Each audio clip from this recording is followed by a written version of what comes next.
Hey, what's up, guys? Welcome back to episode 45 of Late Night Shots podcast. And today we're just going to be covering some of the matches that happened last night. And we got a couple of special things to talk about later in this video. Today I'm here with my new co-host, David. What's up, man?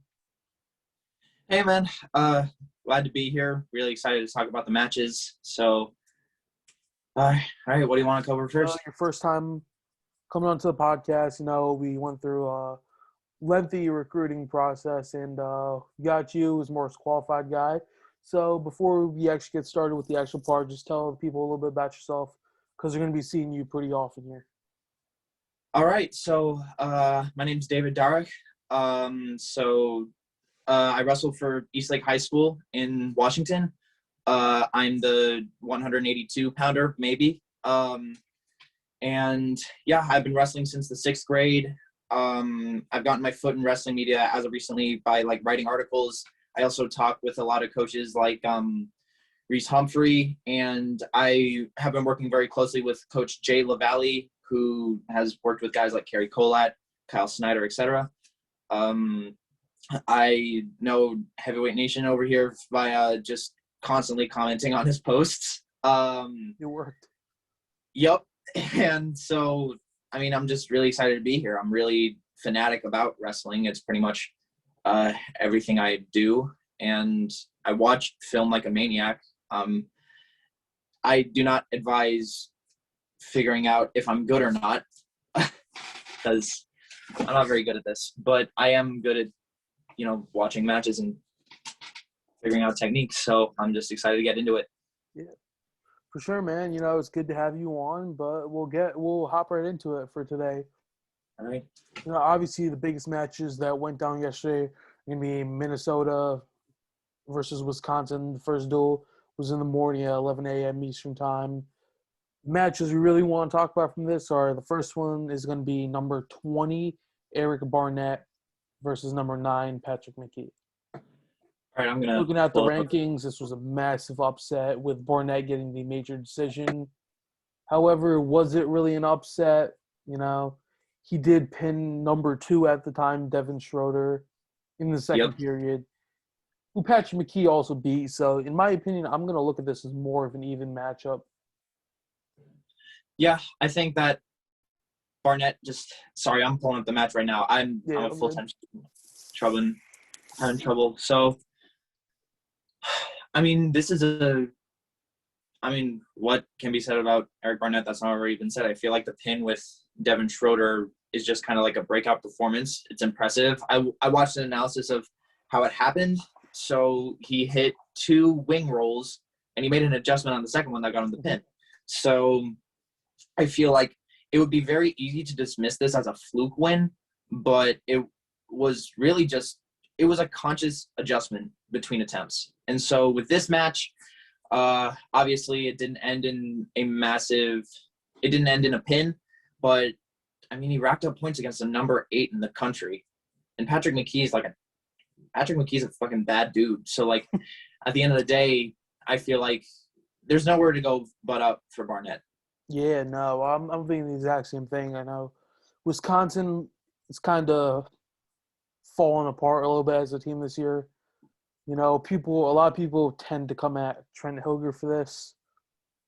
But what did he lose? 2 matches to Luke Luffman in the 3rd overtime, and you lost Christian Lance in overtime.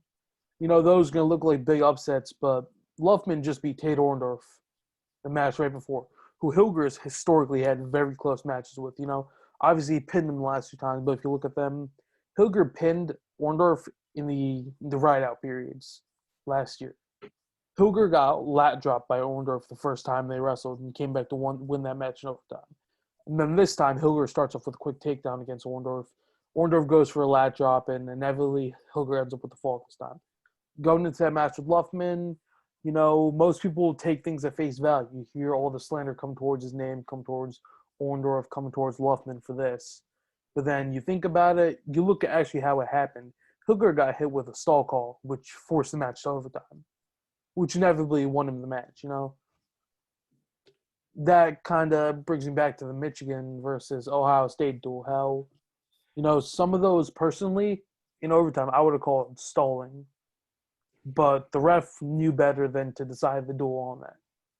Yeah, I think with the rules giving this much power to the refs, I think that's an overall good judgment call, because I feel like if the ref did call stalling, then all anyone would say is, well, that's a BS win for whoever didn't get called on stalling. Yeah. I think with Luffman, I think it's kind of ridiculous that people slander people that Luffman wins or loses, because whenever he got cradled by Cassiope, you posted a thing on your story about like someone saying that like Luffman loves to get cradled or some nonsense. And I mean, that's just kind of ridiculous. I mean, if you think about it in the grand scheme of things, Tony Cassiope is number 3 in the country. Like the whole yeah, like going back to this, like my thought process behind this is, if Luffman moves up to number 6, which is the ranking that he earned, he wasn't given a ranking in the beginning of the season, right? He beat 2 guys who were All-Americans. Tate Orndorff is an All-American. He didn't All-American because he lost in round 16 because he lost to Anthony Cassar his freshman year. And then he lost by like a point or something, I think, to Matt Stencil. Or Yusuf Hamida, actually, which is even better. Yeah. And then he gets the coach's All-American at Utah Valley, which is not in the upper echelon of schools, right? And then Trent Hilger claws his way through the entire tournament as a freshman. You know, these are guys that have proven themselves against us. Like, you look at the tournament that he went through, you know, he had huge wins. He beat Sam Stoll's freshman year. Yusuf Hamida, who's a returning All-American. Those are big wins. And David Jensen from Nebraska. He didn't get there by fluke. Like, Mason Paris has yet to win an actual All-American. He got a coach's All-American, but his freshman year, he was upset twice at that tournament as a 5 seed. Shit, and, you know, man. people are always going to say, like, oh, they don't deserve the rankings. Like, Hilger's guy who's getting a lot of hate right now, Taylor Venz, Tate Orndorff, and a lot of these guys right here. Like, they're All-Americans. They've proved themselves for a reason. And that cradles, like, you know, people talk about, like, if you understand Gable's mindset, you know that he plays the best mind games out of anybody, right? And I'll explain this, like, the first part of this right now. We all know about Gable's 13-second pin against Maryland, right? Yeah. So Mason Paris actually wrestled that guy.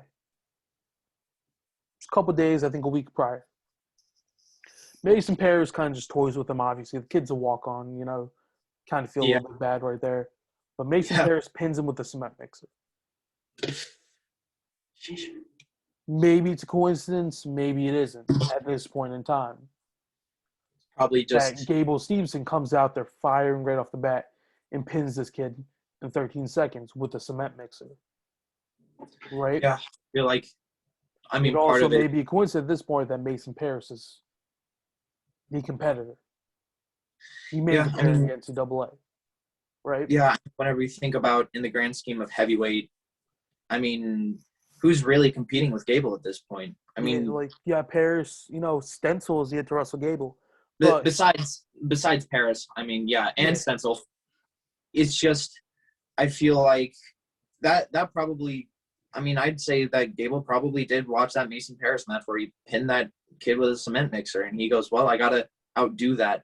Or maybe. Yeah, that's exactly. Because whenever you think about, you get the state of the heavyweight division right now is pretty much, it's really tightly knit in like that top 3 or 4, but Gable is just like so many levels above certain guys. And I feel like it becomes less like he's so much more explicitly skilled and more that he's just a really bad matchup for some people. Like Tony Cassiope, who he just absolutely murked. Cassiope's definitely like, he wrestles like and this is no slight on Tony Cassiope, it works on many people. He wrestles kind of like a blunt force instrument, like he's coming forward, he's snatch singles, he's short offense. Gable Stevenson, I mean, it's been said a million times, he moves like a lightweight. So whenever you talk about a guy whose primary goal is to kind of like come forward and brawl, and then you got Gable, who's focusing mostly on speed, and now he's added the necessary size where he can just start moving these guys around. So that, I think, that's just, the Paris-Gable matchup is going just back so to Cassiope, actually, right? You know, obviously Cassiope got kind of handled by Gable 15-6. But after that, you know how he has the casual, you know, he's a guy who's going to pull on your head, you know, kind of like a Sam Stoll, but has that nice single, right? While still having the 2-on-1. That single, I've never seen this man hit a knee on a shot. Yeah, I You think get in the leg. And I've played around with the against snatch Tate single a lot. Orndorff, he hit like an insanely smooth high crotch. And he's starting to diversify his offense more, Yeah, which I and think that's is going to be huge heading into the match against Mason Paris or that's Matt what you need. Stencil, because those are going to be the two guys he's going to have to compete with. Because right now, unless he pulls an upset at Big Tens, he's the 3 seed. No, assuming he doesn't get upset. And Stencil's the 4 seed. Let's be completely honest here. Can Stencil get past Gable? Possibly. Is it going to happen? Most likely, no. If seeds stand the way they do, Stencil and Cassiope will be wrestling that 3rd place match. And that's what that match is going to come down to. They're pretty much tied against each other record-wise. So that's going to be huge right there. Yeah, I think, and the diversifying your offense. If Gable has shown anything, it's that you need to be able to attack from multiple assets. So Gable's got a cow catcher, he's got a low single, he's got. I wouldn't say ducks. he has a cow catcher, but I would just say that was just too much of an outmatch. Well, in terms of a frequent pinning combination, it's the first one that comes to mind for me, just because also since he was cool. Yeah, I would say more of a head pinch from Gable, or a cradle. Yeah, but those are like the two moves like you see it can work at heavyweight, just with like how much. Like you see guys that are 285 that have a leaner build that you can actually cradle. Yeah. That's kind of what I'm trying to get at there. And you look at Gable and Paris, like those are 2 athletic guys. It's just super athletes. There's levels to this, Gable is known for being able to finish quickly. Yep. Right? Like you see guys like Kyle Snyder. Snyder finish kind of quickly, obviously, but Gable finishes quicker than Kyle Snyder. And Kyle Snyder basically ran this division, except for Wisdowski, Adam Kuhn. He obviously had matches there, but otherwise he basically ran through heavyweight for 3 years. That's part of the thing with Gable. I think that's made him so much trouble, because if you look at because the only person to beat Gable in folk style would be Kassar twice. And if you look at Kassar, he's very much that he's a heavyweight's heavyweight. I mean, he's got a blast double. He could chain it to a single pretty well. He was decent. He was tough enough on top, and so he was definitely Kassar wasn't like the Penn State guy. Like I remember at 197, he had a really good left high crotch. I mean, he scored on Liddy Colin Moore with it. Yeah. But he wasn't like that uber creative style. And I feel like sorry, I'm going off on a tangent, but I don't know if it's necessarily blasphemous to say, but Gable would pretty much be the college equivalent to Kyle Snyder 2.0. Not in terms of credentials or accolades, because obviously Kyle Snyder won an Olympic title before finishing college. Yeah. But they're both they're that ridiculously athletic dude.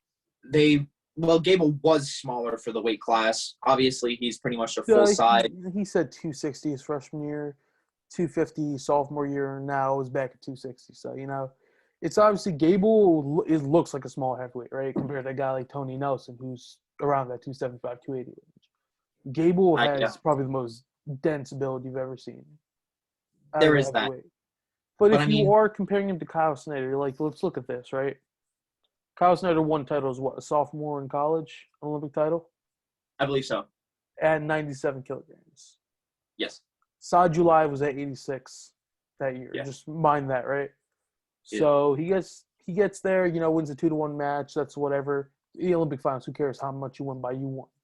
Wins the Olympic title. Now he's just the guy, right?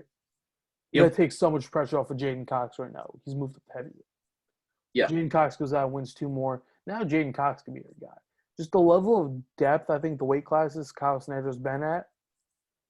Yeah, I don't think Gable has the potential to catch up. Just like the same way you look at Jordan Burroughs' college resume versus Kyle Dake.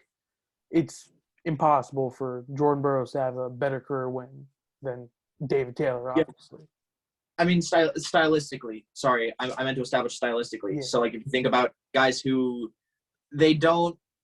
I don't think Gable's ever shied away from upper body per se, but like they're definitely their offense is pretty much around a low ankle, right? Mm-hmm. They're both super powerful dudes who also have, excellent blast doubles. I mean, I was watching it the other day. Kyle Snyder like just picked up Medbury, who weighed like 40 pounds more. I mean, I also will say that if they were to wrestle, the thing people don't like to talk about is like, you've seen this a lot. People pick and choose who to make excuses for. Yeah. When it comes to Gable versus Kassar, right, that's a prime example. Mm-hmm. Gable was a freshman, Kassar was a senior. But then the excuse became Kassar went through 3 season-ending injuries. Kassar was basically a backup coming into the season. Kassar weighed 25 pounds less. But when you put that narrative on them, it's like, oh, you're salty or whatever, right? Yeah. And then you come to, that thing happening. Miles Martin, oh, he choked. He did this. That's Bo Nickel's son. If anybody ever wants to bring up him beating Bo Nickel in the finals his freshman year. Ridiculous. But when it comes to a guy like Mark Hall, it's whatever. A guy won a national title as a freshman, beat Zahid in the semis, beat Bo Jordan in the finals, falls the next year to Zahid. Nobody bats an eye on that.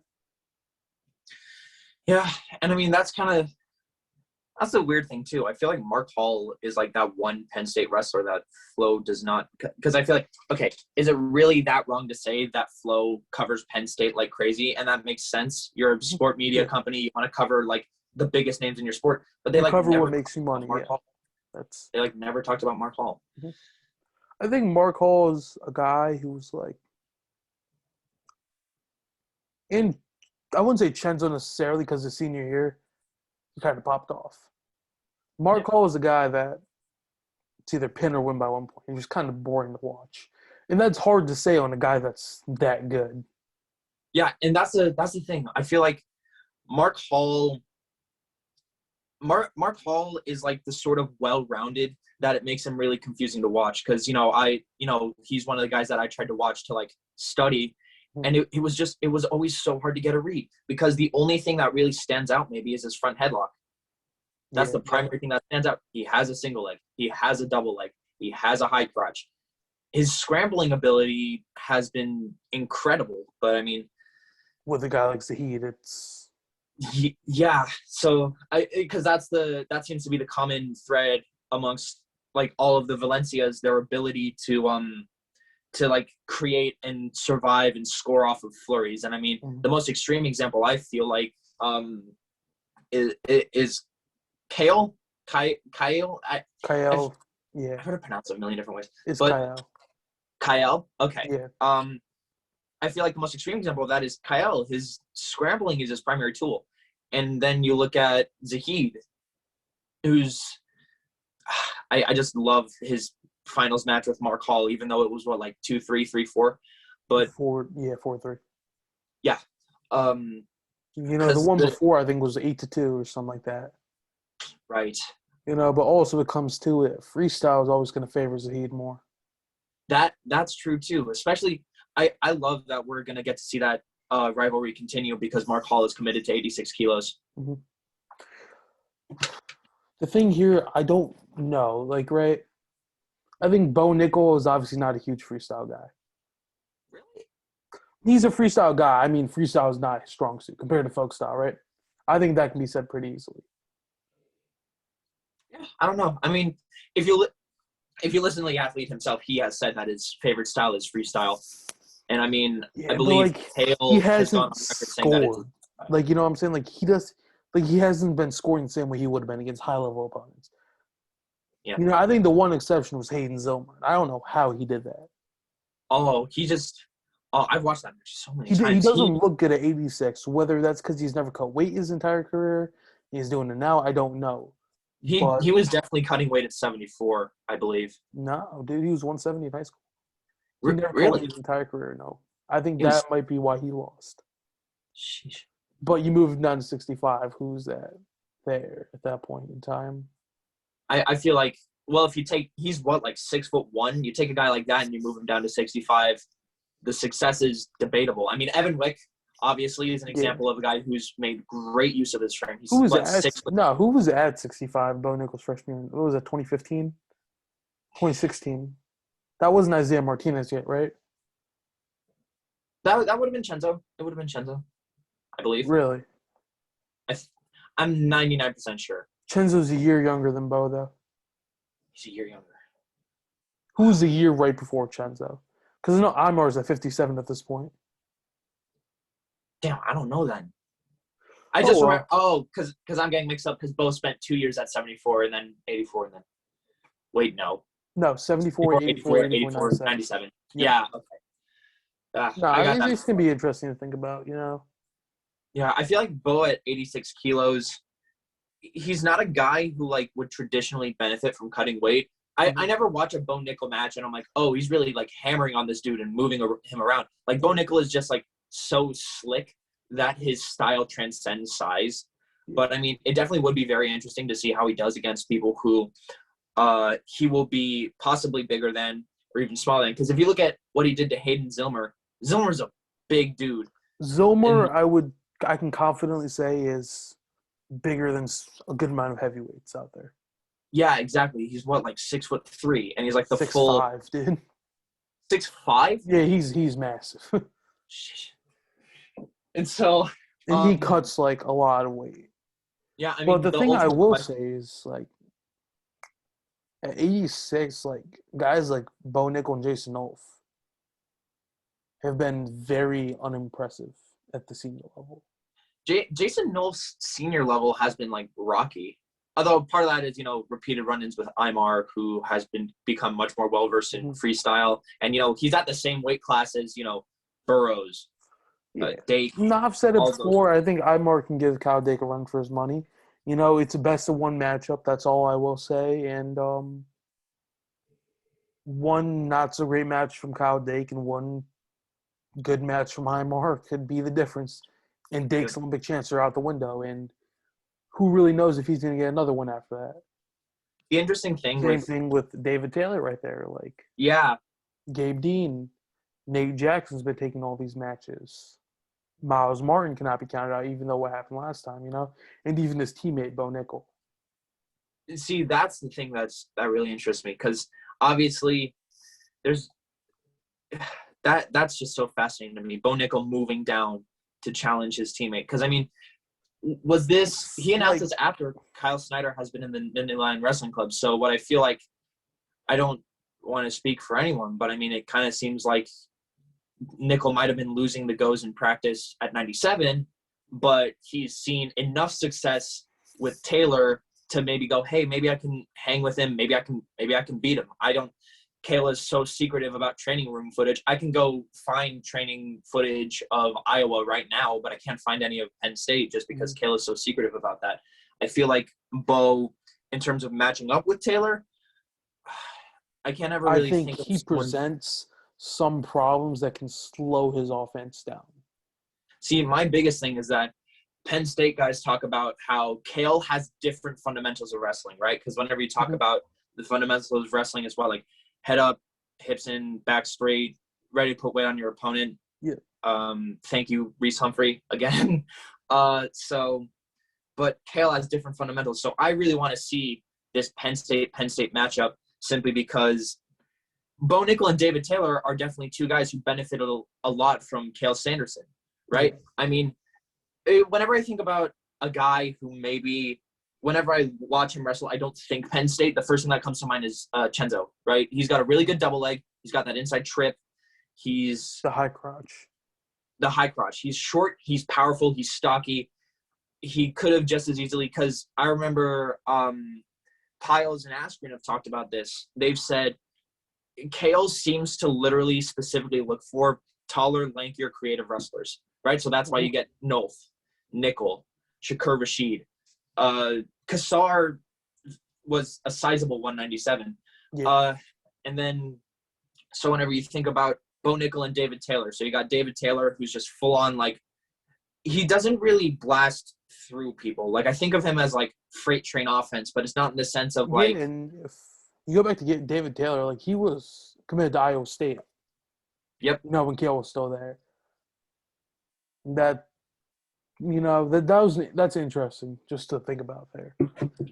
Yeah. So I think, David Taylor immediately knew who he wanted to work with ever since high school. It was like Cale Sanderson, wherever he goes, he goes. Mm-hmm. And then, yeah, the Bo Nickel David Taylor matchup is just so interesting because I feel like I don't think we've ever really had to see David Taylor defend against someone who's going to be aiming trail leg. Because whenever I think Bo Nickel's offense, it's super diverse, right? I mean, his first 2 years of college, he was like, if you heard commentators speak, he was an upper body guy, but he has always had a really excellent left high crotch. And I feel like the way that Nichols sets it up, at least right now, he typically goes head tap, or he'll go elbow control or overhook duck. Yep. That isn't going to really – the elbow control is not going to be there against Taylor, right? Because Taylor's offense pretty much comes from a collar or at space.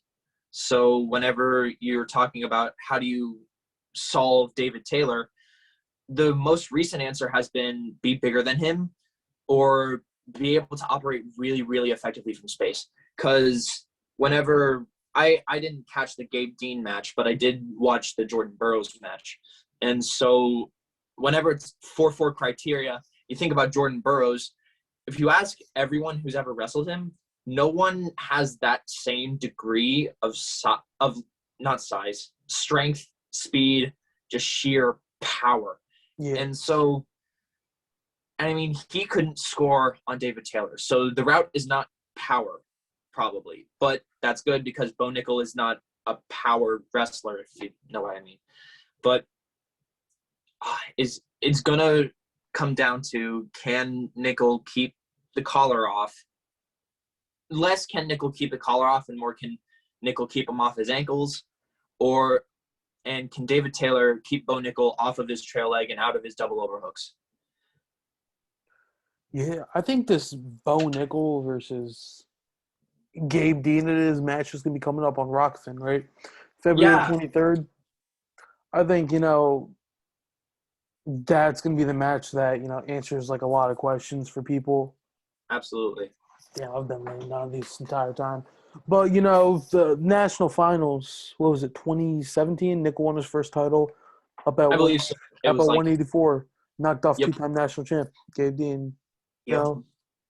Personally, again, my bet, I think Gabe Dean is a guy who's going to – he's like a Kyle Snyder at 86. He's so good at neutralizing speed. Yeah. With his hand fighting.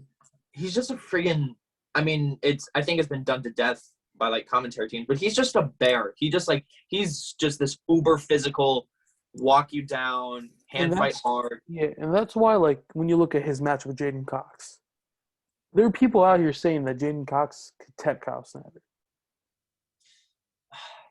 When was the last time we saw Kyle Snyder teched? Yeah. Yeah, because like I know Sajulayev pinned him, but like you can make the argument where he caught and pinned him, but after Sajulayev filled out the 97 weight class, I don't think he's ever going to be beaten for the rest of his career. Really? And I'll say that confidently. If Cox beats him or Snyder beats him, I'll be damned. Like, my one view is that, and I kind of have to disagree with you a little bit on here. It's just Sajulayev is not a guy that you're going to beat by wrestling conventionally. And who is the weirdest guy in the world at 97 kilos? Jaden Cox.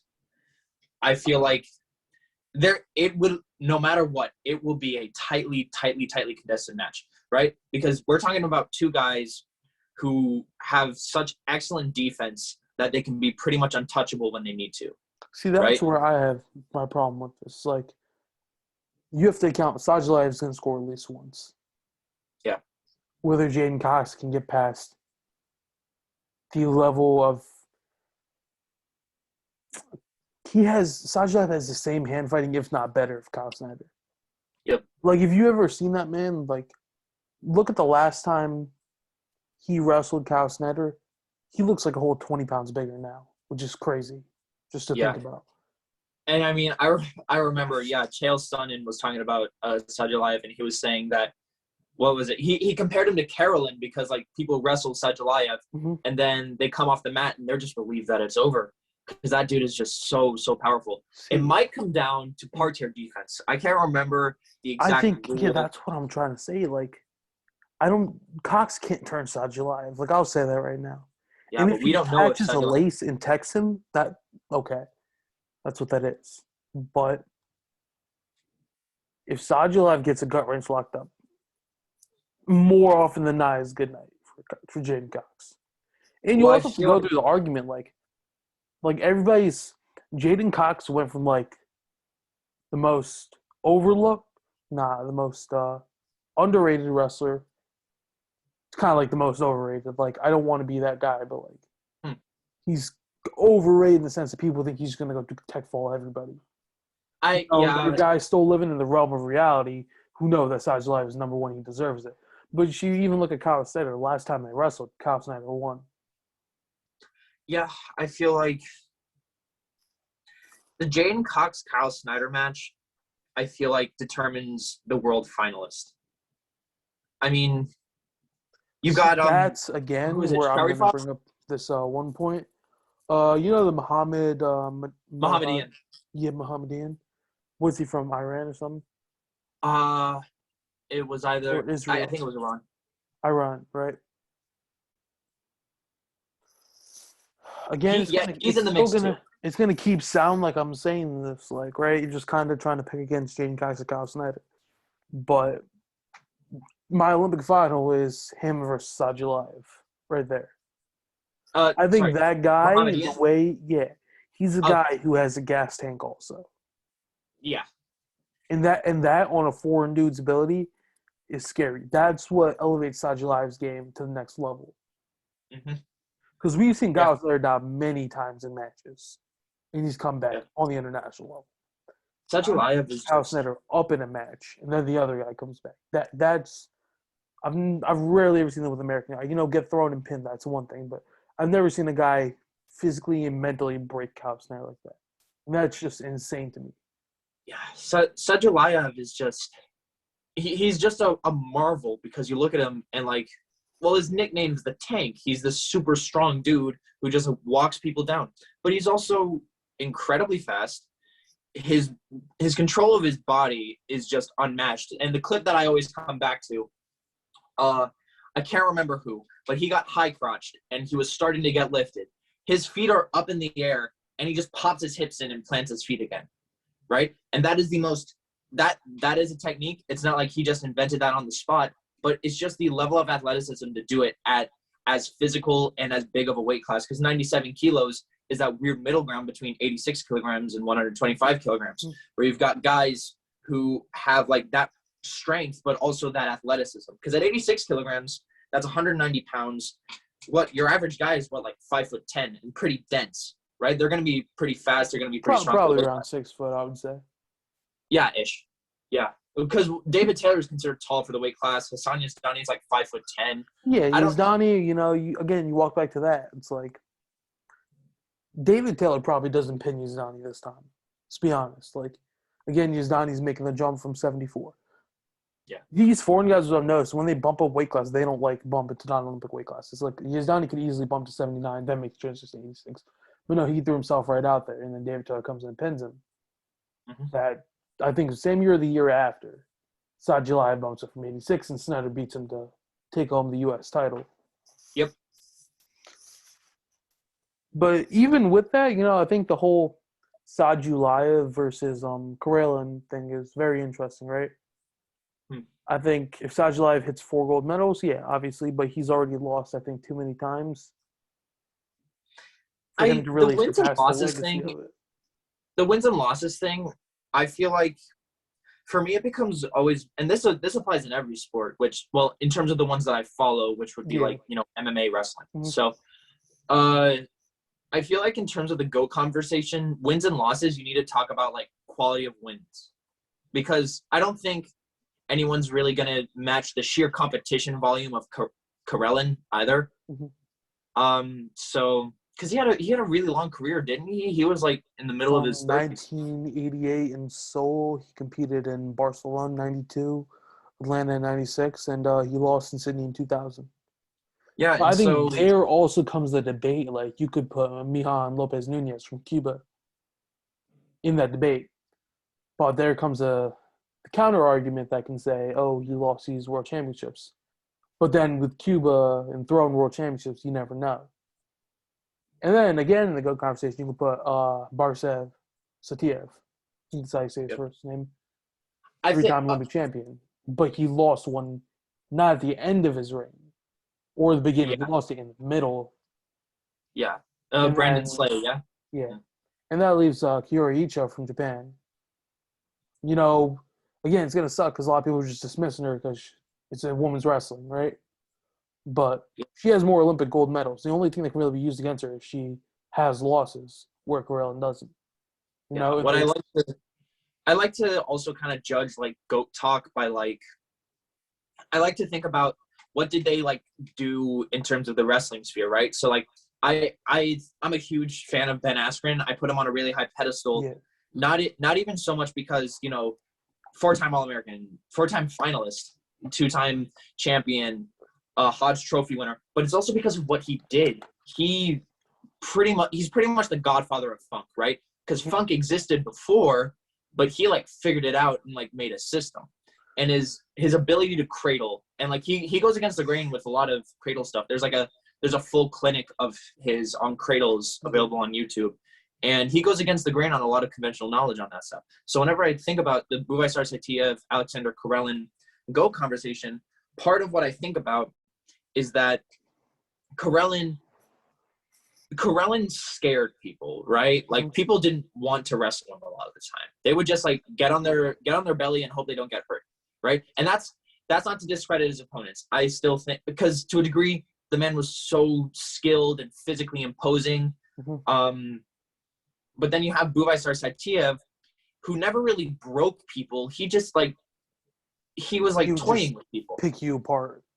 Yeah, he was so massively technical. And this is common with the Russians. They're generally, I feel like it's not like no one's lying when they say Russia's a little bit ahead technically in wrestling because their training becomes, because I've talked about this a little bit. I feel like American wrestlers are trying to be bodybuilders, power lifters, and wrestlers.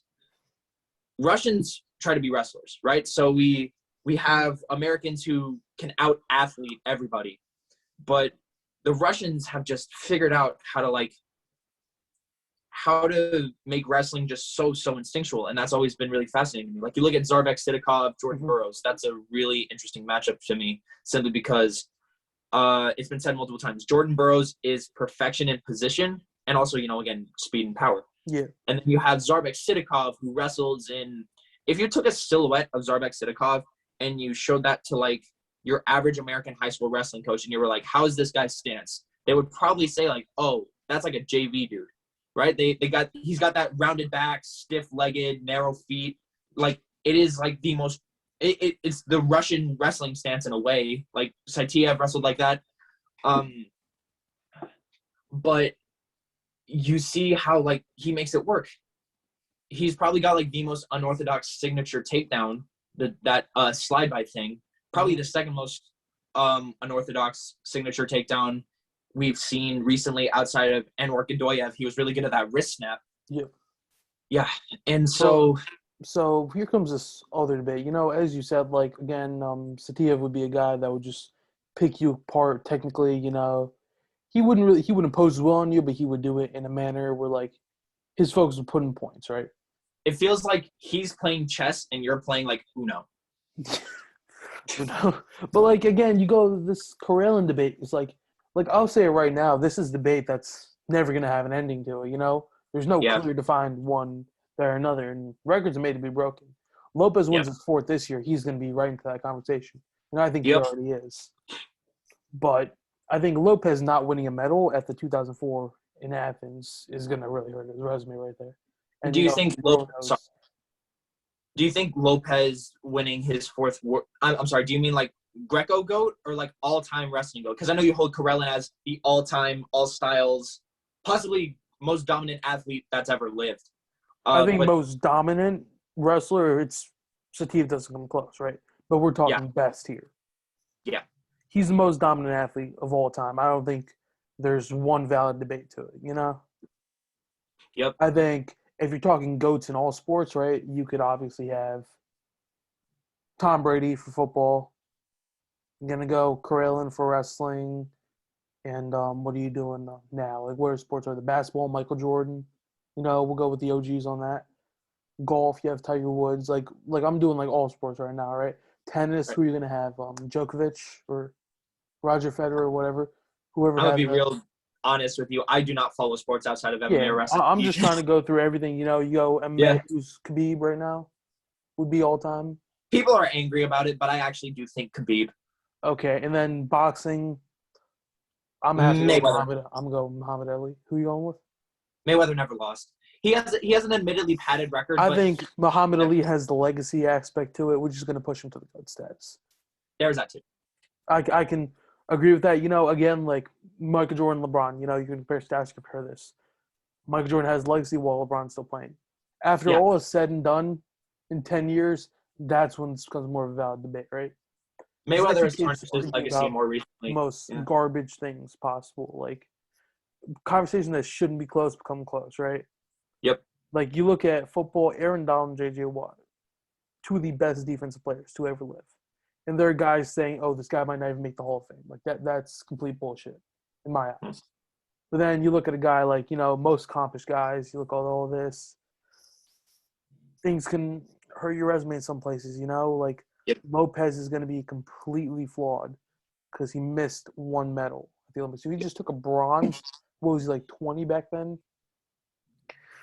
That would have been huge. I think that would have pushed him over top Carellin, you know?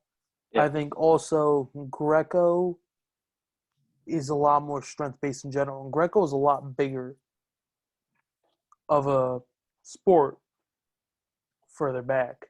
That's Yeah. going to say, like, okay, Greco competition might have been better back then. But there also comes the aspect of Riza Kayop from Turkey. Yep. They're Greco heavyweight, who's probably never going to win an Olympic gold medal. Just because he's in the same weight class as Who Lopez. is the caliber, like, who will go down as an all-time Greco great. I think we can agree on that, right? Yep. And I'm watching a couple of these world final matchups. Like, people talking about Lopez throwing the match. Like, that's whatever. He got, like, kind of like reverse body lifted. But Lopez got reverse body lifted. Not reverse body, kind of just rolled over to it. And then I see Lopez smiling. I'm like, oh, okay. Like, if Cuba wasn't that much corrupt in this sport, like, Lopez wins all of those. You don't know if he threw something at the Olympics, right? Yeah. I think Lopez versus Carellin becomes a debate at this point, right? Yep. And that being said, like, I'm going towards Satiev. There's nobody in freestyle that can really challenge Satiev at this point for that spot. He's so criminally, like, unknown. It's ridiculous. And he's I think unknown because he's old, right? And that's also, I've said this because that's in America. America so fucking brain dead to people doing this. Like, it's always America. It's like, who did 57 winning the Olympics? Especially. So Ugaev doesn't exist from Russia, right? Yeah. Right. 65, who's winning? Yanni. Like, Yanni didn't even get the world team last year. Insane. 74, who's winning the title? Jordan Burroughs. This is the weight class where people are a little bit like, okay. Sitkov exists. Ramazov, I think it was. Beat them in Chamizo exists. That's where people know a little bit more because Jordan Burroughs is the poster of United States wrestling, right? He's definitely the most well-known name. Yeah.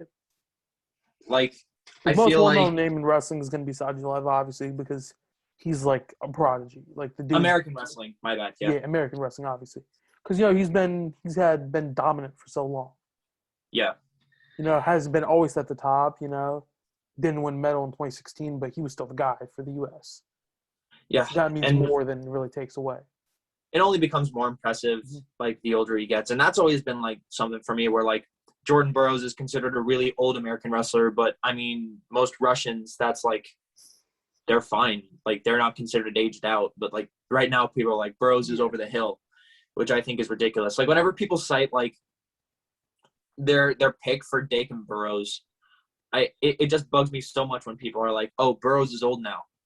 And it's like, he's taken that into account because I feel like The when record you're speaks at for the age itself. where your body literally starts breaking down, Mhm. sure, fine. Like in terms of Ben Askren, after a lifetime of wrestling, his body started breaking down at like 34, Mhm. right? But Jordan Burroughs has taken his age into account in his training. He's focusing on recovery. He still looks as sharp as ever. Like the only thing that's happening is that Jordan Burroughs' game is a double leg, a low single to a double leg, or just a general like single leg, right? Mhm. Yeah. He's got an excellent wrist drag. But you know, everyone else at 74 kilograms is so continuously evolving, right? Imar is so much more than just a left underhook. Kyle Dake has always been this super well-rounded dude. So whenever people cite like, oh, Burroughs is old now, I feel like that's just an unfair take because he's at And a if perfectly you athletic age. and if you even look at that, right, Dake's not that much younger. Yep. And that's some people don't take into account because, you know, Dake said that bullshit. It's like, oh, I'm getting younger every day. Younger every Like, day. as a joke, and people start to take stuff seriously. And forget Yeah. that Dake is, 29 now when Burroughs is 33? Yep. 32 or 33, something like that, right? But, Yep. like, going back to, like, the GOAT thing, right? Guys like Brendan Slay is a legend in U.S. history. I went to a So clinic with that is guy. It was awesome. so is Roland Gardner. Yep. Now, you know, when it happened, obviously Roland Gardner's one of them. 10 years after that, the rest of the world doesn't even know the man existed. It's kind of sad. But Karelin is going to go down as an all-time great. Yep. You know, that's the thing. Like, Karelin is going to have most notoriety of any wrestler of all time, you know? Yeah. It's gonna be a long time, if never, where a dude just comes along with that. And I mean that, like, Karelin is just like one of those once in a century athletes where he has the genetic capability. He was like, I remember like reading he weighed like over 200 pounds at the age of 14, Yeah, right? And he then wrestled 188 at 13. at 13 he wrestled Yeah. 188. He was Okay. like 6'2", 6'3". Yeah, and so like he had the size to be a heavyweight. He had the best training in the world. I feel like it wouldn't be that controversial to say he had a little bit of that secret sauce from the Russian government. Yeah, but see, Not to take this anything is away from him. You still got to yeah, work stupidly hard, even if this is you're on steroids. yeah, this has been But something I've been meaning to address, right? Better chance than not, a good amount of the guys in the U.S. have taken stuff. in the U.S., Yes, but how many guys have? It all depends, you know, on who gets tested. the question has always been for me, yeah, does the NCAA really test, right? Because I feel like, You know, I don't think I'm allowed to talk about this too much, but like they okay, stare at you while you piss into the cup. Obviously, you know, in high school, this is hydration testing. You can cheat hydration testing. Stick a 5-hour energy bottle in your pants, and you know, do whatever with that. That's whatever. That's high school, right? High school kids aren't going to get tested for steroids, right? Unless it's like blatantly obvious. yeah, Look at Correa, like steroids don't discredit what he's done. Like it's like how all these people try to discredit what you do because of steroids. yeah. Steroids, what bodybuilders use to get them jacked, are not the same things that athletes use for performance. You know, people use it to recover most of the time. Yeah, so basically what And what even they'll if do you, is just they supercharge your recovery, or you get a guy like Dayton Fix. Osterine specifically is yeah, it's a SARM, and so it was yeah, very ideal for someone like Dayton Fix, who is very large for 57 kilograms. Dayton Fix, he's not very big in the upper body, but his legs are gigantic, mm-hmm. right? And so he's definitely a guy where something like Osterine, if it's an accident he took it, it's a really coincidental accident because Osterine would be exactly what he needs. Yeah, and he said his dad, which really doesn't make sense to me, you know. Obviously, again, these are all excuses, you know. Mm-hmm. It probably would have been better if he straight up admitted it, tried to deny it, done whatever, but Yep. that just kind of made it look more and more. Like, but he's back, right? Yep. And he's obviously has to be the favorite for the 57 spot because Lee has no previous criteria really against him. Yeah. There. You know, that is what it is. I know we're getting really off topic here, but this is an interesting conversation. I kind of want to continue it. Yeah. My final thing is, does Kiori Icho from Japan in this conversation? Pardon? Sorry, you cut out. Was Kaori Icho from Japan in the conversation for Wrestling Goats? Nah. You really don't think so? I just As feel a like 4-time Olympic champion. I mean, Well, you can be part of it completely is, honest here. listen, Like obviously, opinions gonna be biased towards women's wrestling. And that's how it's been. I'm not saying it's right or wrong the way it is, but obviously she's gonna be an all-time great in women's wrestling. yep. She's the first ever wrestler in general to win 4 Olympic gold medals. She's made history already. But I feel like you can have kind of like how MMA kind of has Amanda Nunes is the greatest women's fighter of all time. mm-hmm. For now, sorry, what was the name again? Kaori Iko. Kaori Icho. I'm terrible at pronouncing it. But Kaori Icho is definitely the greatest women's wrestler of all time right now. Whether she can surpass Karelin, that ultimately holds up to, because that's part of the thing. I hate when people bring up name value in the GOAT conversation, right? Because there's so many guys who, the biggest example would be I remember John Jones was smack talking Khabib. He was saying how many casual fans can name who Khabib fought before Conor, which I think is kind of ridiculous, especially because how many casual fans know who Alexander Gustafsson is? So, but it becomes Karelin is just such a big name that Kaori Icho is unfortunately not going to be talked about enough. But I mean, any 4-time Olympic champion really should be in the conversation. It's just a matter of who's got the resume that Karelin has. Yeah, because my personal criteria, again, that puts Saitiev in the conversation is more just how he did it. Mm-hmm. But the hard medal criteria, which as much as I hate it, is probably the most objective criteria, Karelin. Yeah. Yeah, no, I completely understand. I think she's top 5 for sure. Again, a lot of people are just because it's messy, which is just straight up wrong. You can't really do that. But, I'm assuming you did watch the Joe Rogan podcast with Jordan Burroughs. Yep. So you look at where he says, the Olympics is the epitome of the sport. I only watch really a lot of clips of it because, 3 hours, my attention span's not that long to thoroughly analyze everything that's going on. The Olympics is the epitome of the sport, right? And that's just how that is. Olympic medals are the biggest test. But, you say this, right? Say if I hopped onto the scene in 2001 and then retired from 2011, the only years I could theoretically have won a title were 2004 and 2008. Yep. But from 2001, 2011, my reign of dominance is 10 years. Yeah, and then so I feel like if you say from 2000 to 2008, was that one? That's 9 years of dominance, kind of 9 seasons, kind of dominance right there. Yeah. Which should be taken as more if I win 3 medals or 2 medals there. That's another interesting topic that you can have. Then would world championships factor into this? Because Corona, a lot of teams didn't have anything. Guys now are gonna be missing out on world medals. Sajulayev could have missed out on 1 or 2 world medals that could have pushed him over. Outside of the reasonableness of the Corona situation, world medals are a factor. They absolutely are. I know that the Olympics is the epitome of the sport because of the significance of the Olympics, right? Yeah. It's what most guys are peaking for, right? Because most Olympic athletes, they train in a 4-year cycle, right?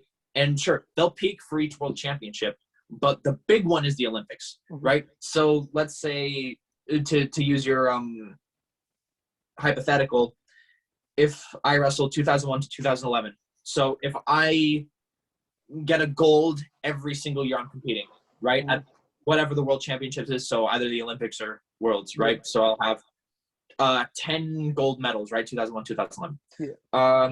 2000, 2008, 3 Olympic medals, 9 world medals, world golds, because I don't feel like complicating it with bronzes and silvers. Yeah. I feel like I don't know if it's I feel like it would be a controversial thing to say. I feel like in terms of literal competition value, because let's face it, we use the world championships to kind of judge how the Olympics is going to go, right? It's pretty safe to say that the Olympic finals at 74 kilograms are going to be between whoever makes at the U.S. So be it Dake or Burroughs, because I have a hard time personally picking that match. Yeah, no, I think, that match just kind of spreads stuff up a little bit, Didn't Sidakov and Ramazov are both from Russia, right? Yep. So you have them. I think Shami's gonna be the thing. Maybe he pulls an upset here. He's kind of the wild card though. But I get the basis of what you're saying. Yeah. So I feel like Olympic medals are huge, man. Like if you win 4 Olympic medals, easily, like top 5 in the GOAT conversation. But whenever you start to think about world gold counts, that's where things become tricky. Now, because part of what makes Burroughs so impressive is just his consistency in medaling. Besides 2016. Yeah, I think that might be the one problem, right? Yeah. That's like the one flaw in his career. Because, he's our GOAT, right? But with a one-time Olympic champ. Yep. After his career, 10 years from now, it's sad, obviously. If he doesn't win another medal, at least, nobody in the world's going to know who he is in 10 years. Yeah, so... But we have him on so high of a pedestal. We hold him with guys like John Smith and Bruce Baumgartner, which is kind of crazy to me, The conversation about Jordan Burroughs and John Smith has always been like... I don't think it's – I think John Smith has it. It's easily John Smith. And again, because this is part of my personal criteria, which I'm aware now. Yeah, it's like recency bias is the best way to put it.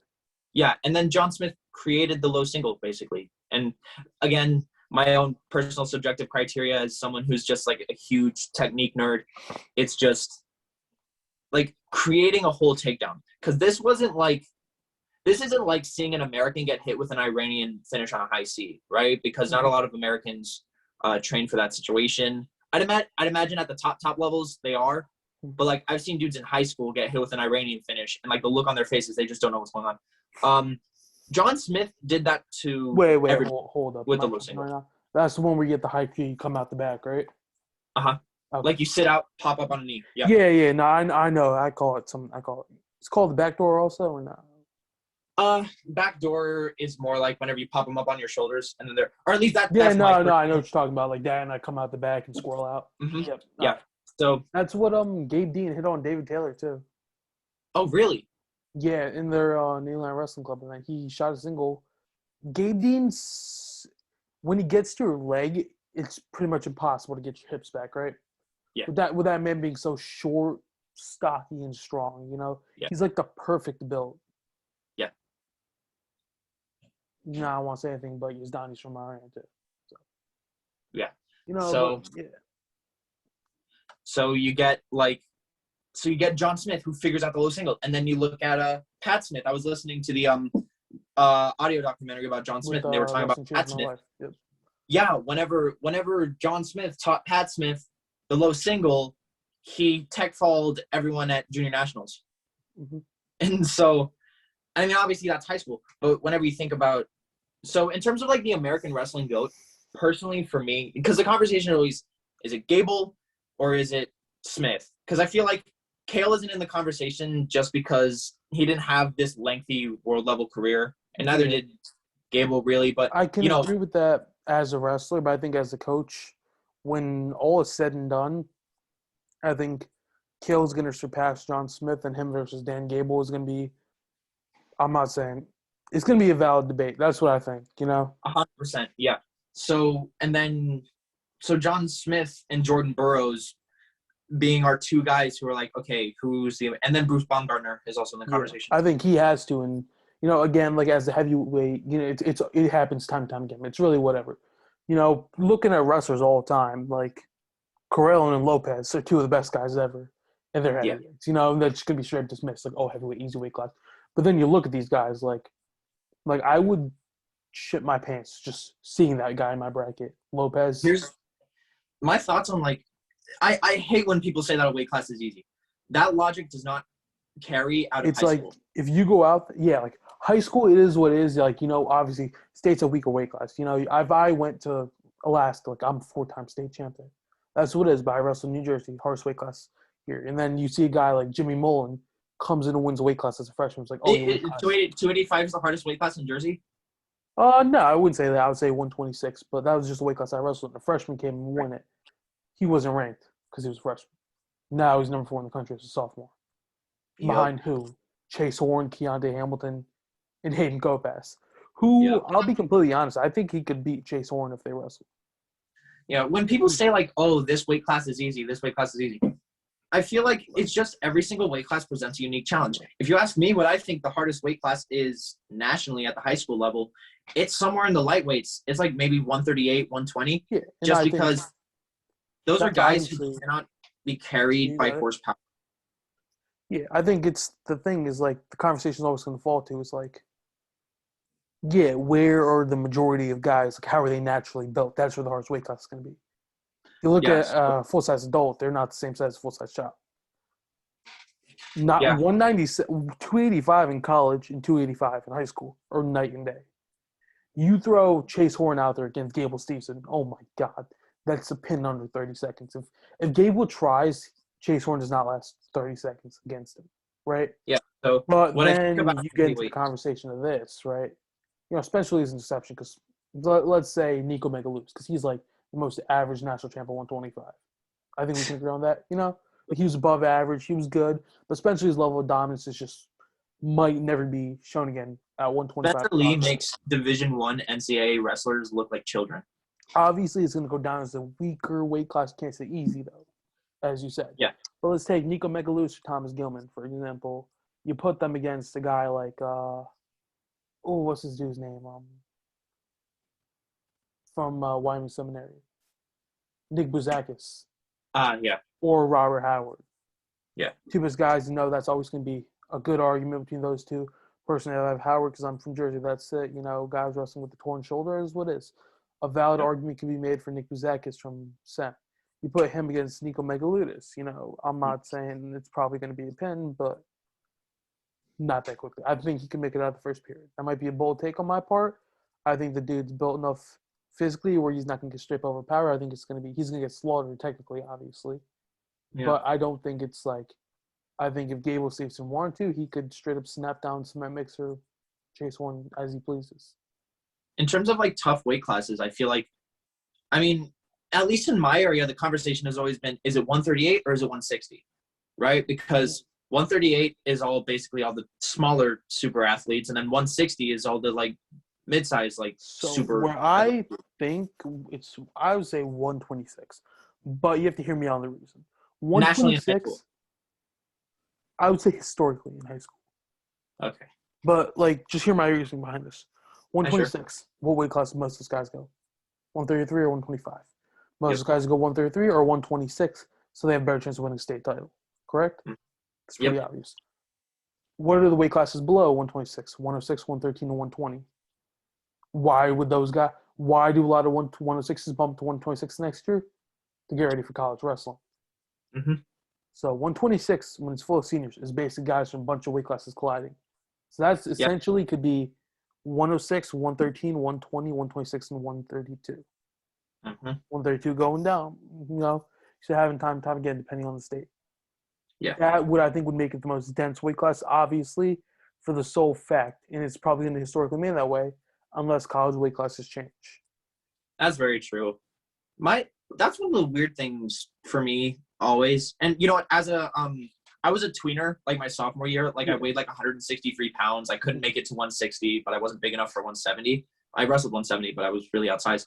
I just always wondered, like, why can't the college and high school weight classes be the same? Simply because it creates that situation, right? If you're a 113 pounder in high school, you have to put on size, right? Because they don't have the 118 pound weight class anymore in college, right? It's a lot harder to put on like 12 pounds of mass than like 8 or 6.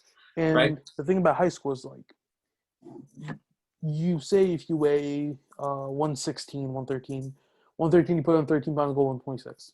If you're good enough for a wrestler, good wrestlers are good at whatever weight class are. But that really only applies to high school. Yeah, so like Spencer Lee bumping up against Nick Suriano. It'd be a valid match just because Spencer Lee, I think Suriano's going to take it at 33. If Spencer Lee's 25, makes weight for 25 bumps up, right? See it time and time again. It's like in high school, you can get away with it. Say if Spencer Lee was a 120, bumps to 126, pretty much could win a state title. They had this conversation on like Flow Wrestling Radio Live. Yeah. How many weight classes could Spencer Lee bump up against like another Division I school and like keep winning matches? I would say 149 is the limit. He's like an average size, like 125. I remember I was on his Discord server and like he had a channel. Discord server. Yeah, he had a Discord server to like announce his like Twitch streams and stuff. Dude, like, he had me blocked for a point. Oh, wow. Because somebody sent me a TikTok, Craziest wrestling moments.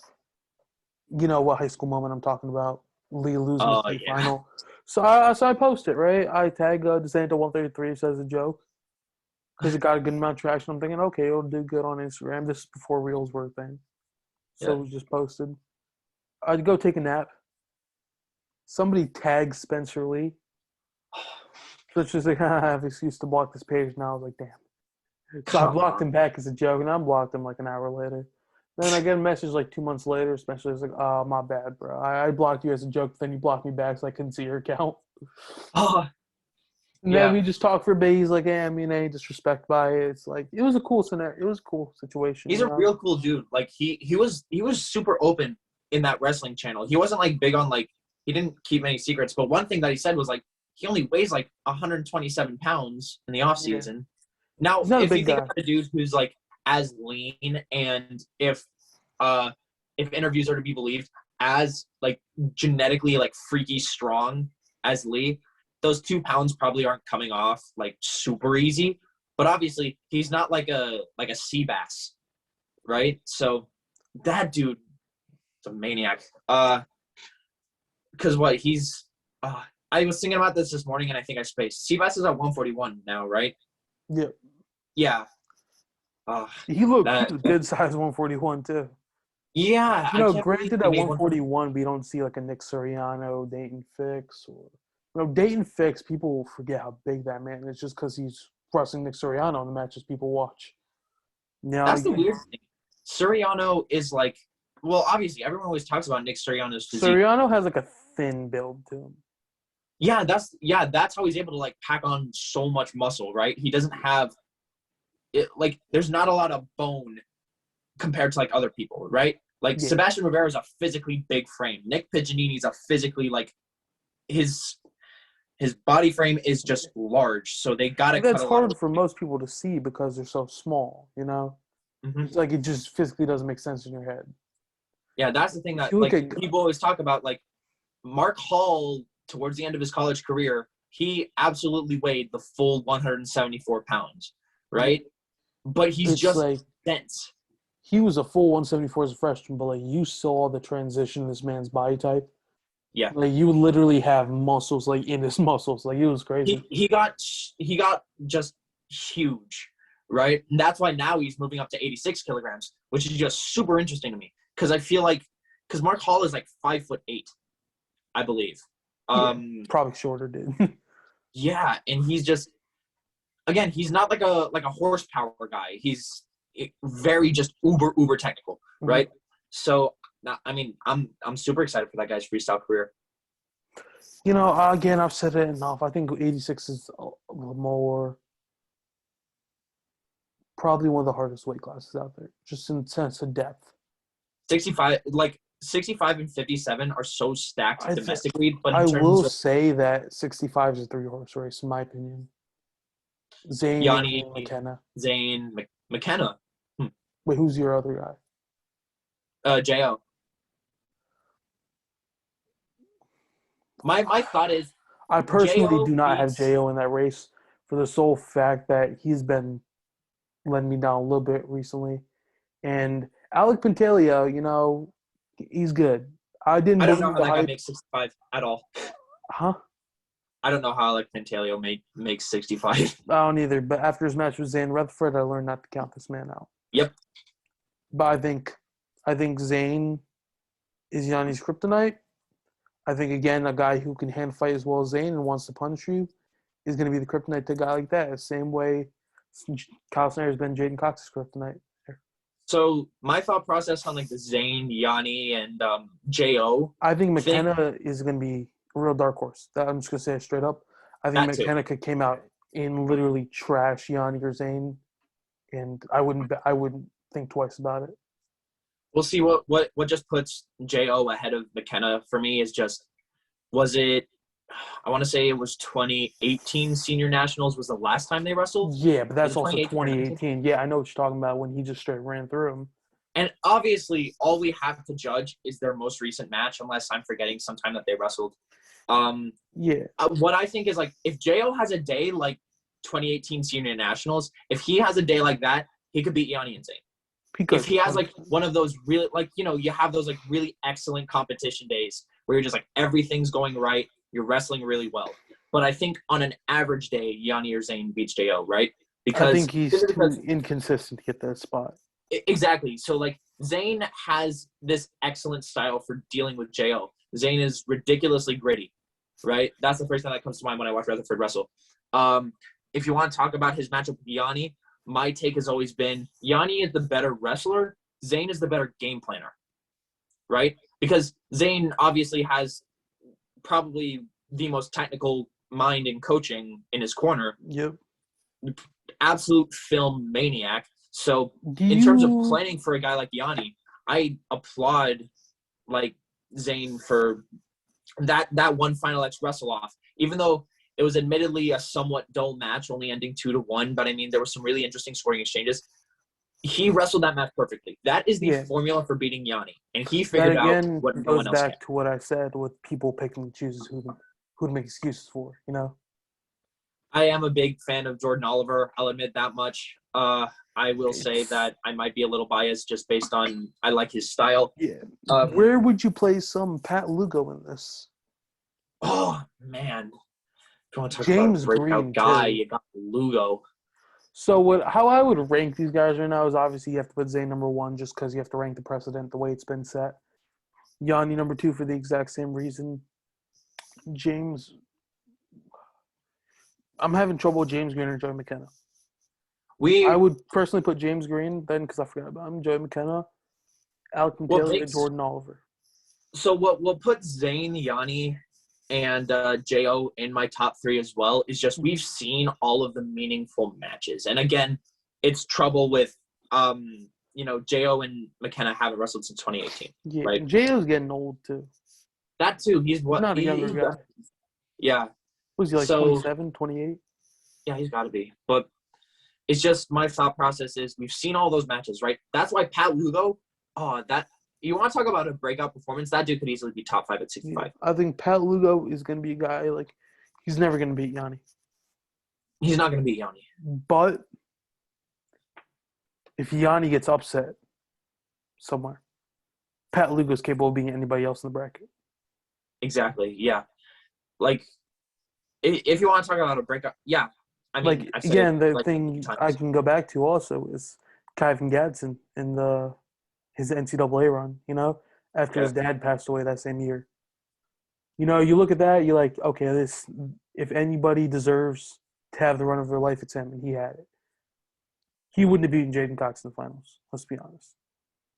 Jaden Cox is too fast for him at that point, would have exposed him. But Kyle Snyder knocked him off. Kyle Snyder is a guy Kyle Snyder was the perfect matchup.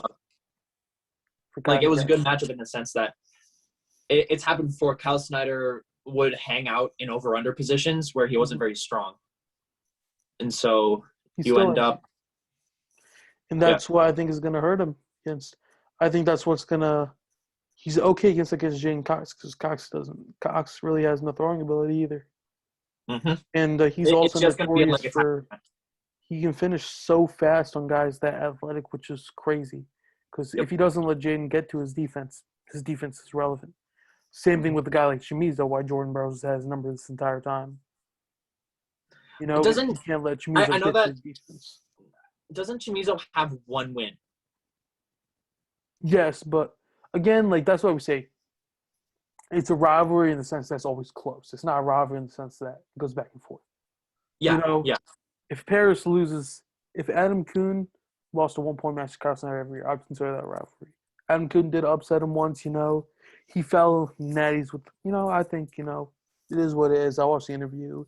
He's like, I want to go out on my terms. I don't like the results, but I can accept them. So it's like, it is what it is at that point. But, again, that's like people that go out there and compare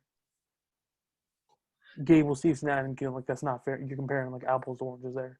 Like a Greco did to a freestyle dude. Put Gable out there. People compare Gable, Stevenson, and Adam Kuhn? Yeah, they did. Like, trying to compare Kyle Snyder with it.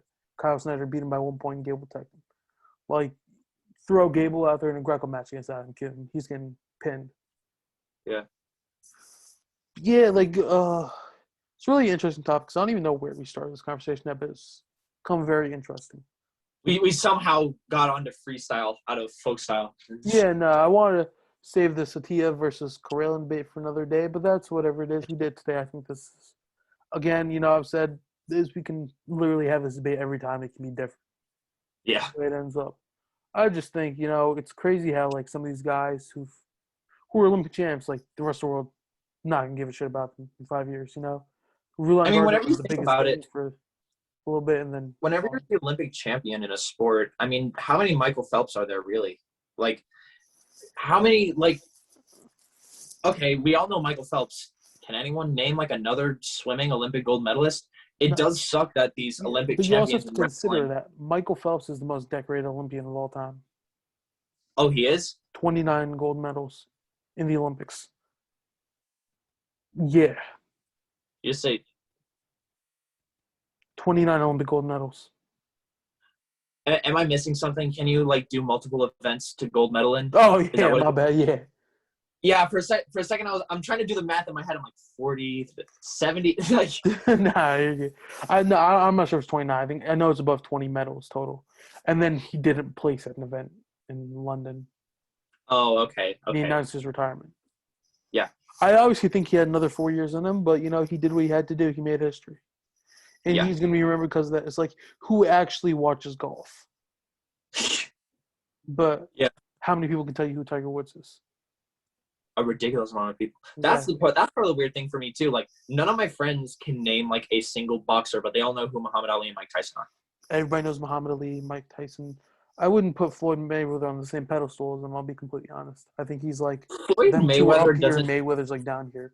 But that's just purely legacy wise. Like ability wise is whatever. You're obviously gonna have underrated guys there. A guy could came in second to Michael Phelps every single race. Nobody's Yeah. gonna know about him just because he came second. He could be the second greatest of all time. So unfortunately, like, you think about, you have guys like, because I think about In the Karelin. I U.S., think about Mason Paris is the greatest example. But it's too early to tell since they've only had one match. Paris can very well come out and win. But I think the only real example you can use that's been portrayed time and time again is Riza Kayal from Turkey. Coming in second to Lopez every single event. World Championships, not European Championships, World Championships, pretty much Olympic Championships, all that.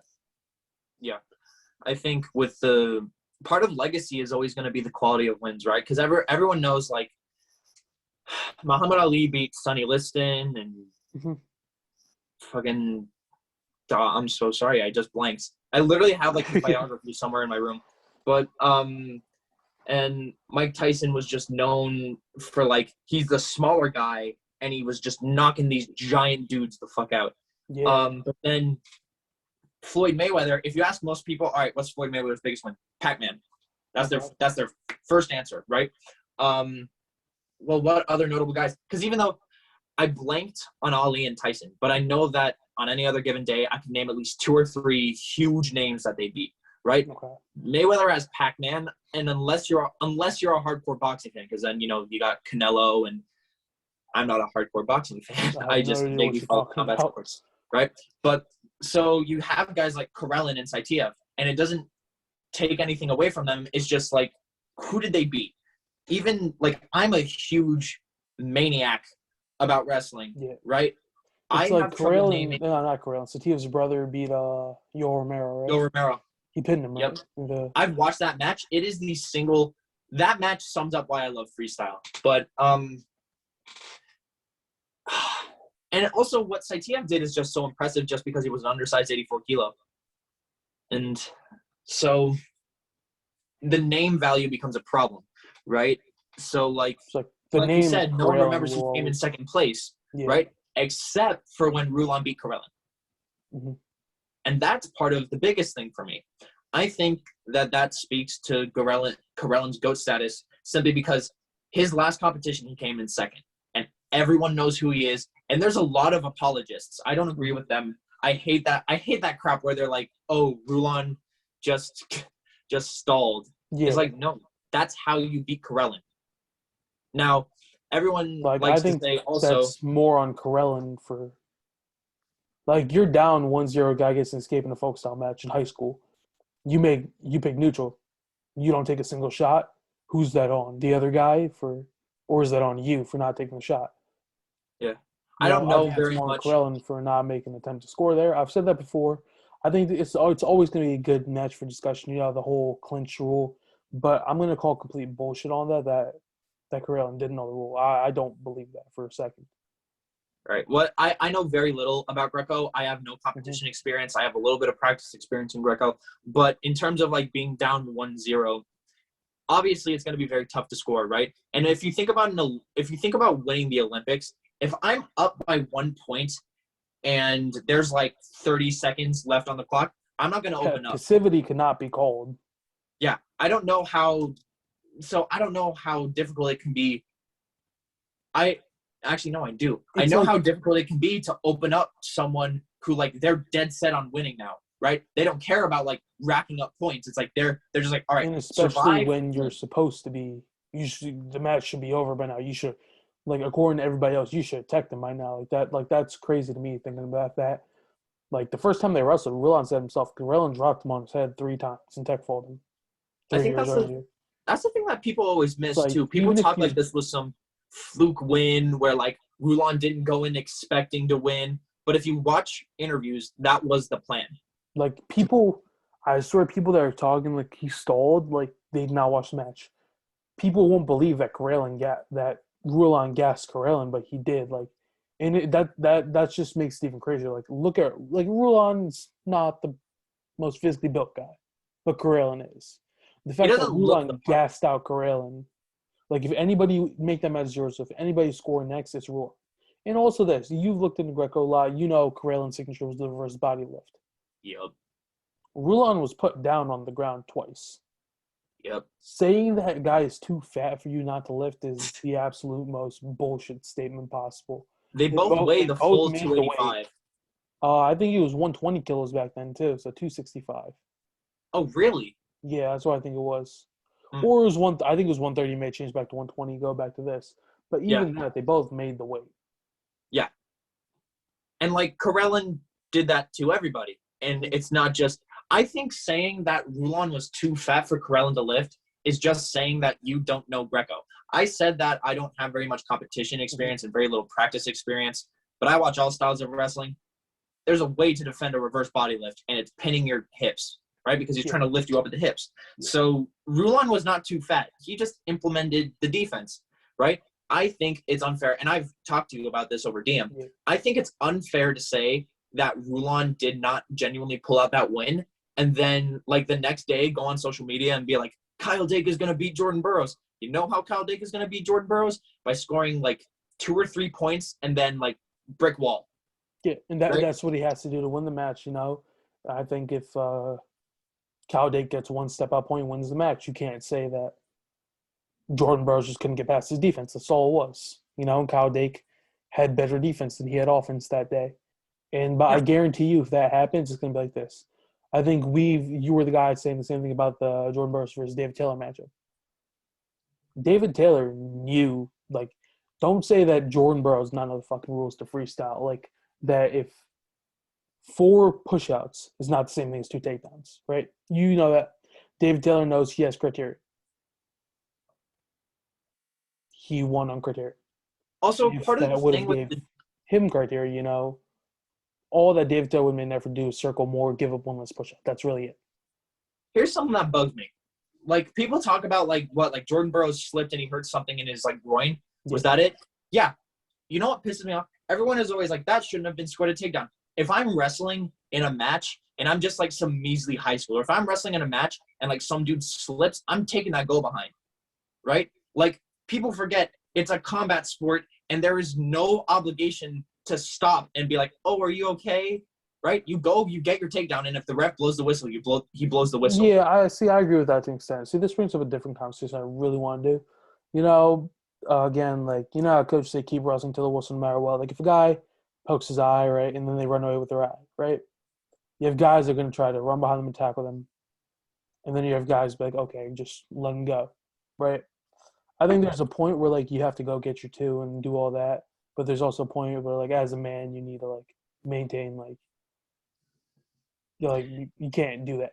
That translates best to Darren Caldwell versus Brett Metcalf, right? That is true. Yeah. I think Caldwell was obviously not the best idea to do that, but the match is over. Whether you want to believe it or not, the match is Hmm. over. 6 points were being scored in 2 seconds, and Yep. Caldwell could have just accepted his loss, which is what he should have done. Instead, he made a fool out of himself after losing. Yep. So, and then also with David Taylor, I feel like no one should really be surprised. You can say that he wrestled like an asshole, but I mean, he wins. And so historically, I mean, you look back to Jaden Cox, where he pretty much he tore the shit out of his knee, Against right? David Taylor in Olympic trials, yep. Yeah, no. And Taylor essentially, if you finish a takedown like that, where you have the single up in your armpit and then you go crackdown, you're basically banking on like either this guy's going to be flexible or he's going to get hurt. Either way, I'm getting my 2, right? David Taylor didn't give a shit. He just cranked down on that thing and just took it. Yeah, right? I get you gotta do what you gotta do to win. I'm not gonna say he purposely tried to injure him, but there also comes circumstances like, do you really I want to feel like win? Do you really want to win your Olympic spot there's by a lot injury of the way like you did? there's moves in wrestling that are pretty much just like, listen, either you're going to get injured and give me my points, or you're just going to give me my points because you don't want to get injured, right? Like the bow and arrow, that's one of those moves. I do I don't think think bow and arrow is an injury. I think bow and arrow is like, you're my bitch and I'm gonna turn you. That's how I think of that move. Like that's why I think look at one of the most dominant college wrestlers of all time, Zane Rutherford. yeah, he was just Yanni will lean never on compare top. to that level of dominance in college. Very few people will. Zane Rutherford's one of the best guys to ever come out of Penn State. I think people will say Jason Nolf. Jason Nolf scores points. Zane Rutherford will try to fucking kill you. Yeah. Like, and I loved watching the bow and arrow. My favorite thing was Adam Kuhn started using that bow and arrow his senior year. Yeah. You think Zane Rutherford is scary coming at you with a bow and arrow?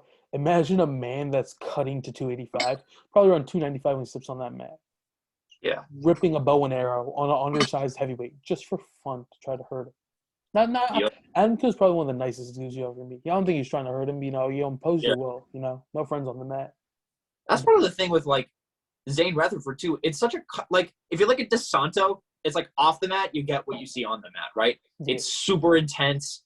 It's just really like this guy talks like he's gonna just go out there and he's gonna rack up points and he's gonna beat you up to get him. Zane Rutherford is probably the single nicest dude in an interview. It's freaky. Yeah. I mean, you guys have the on monsters, and those guys are deadly.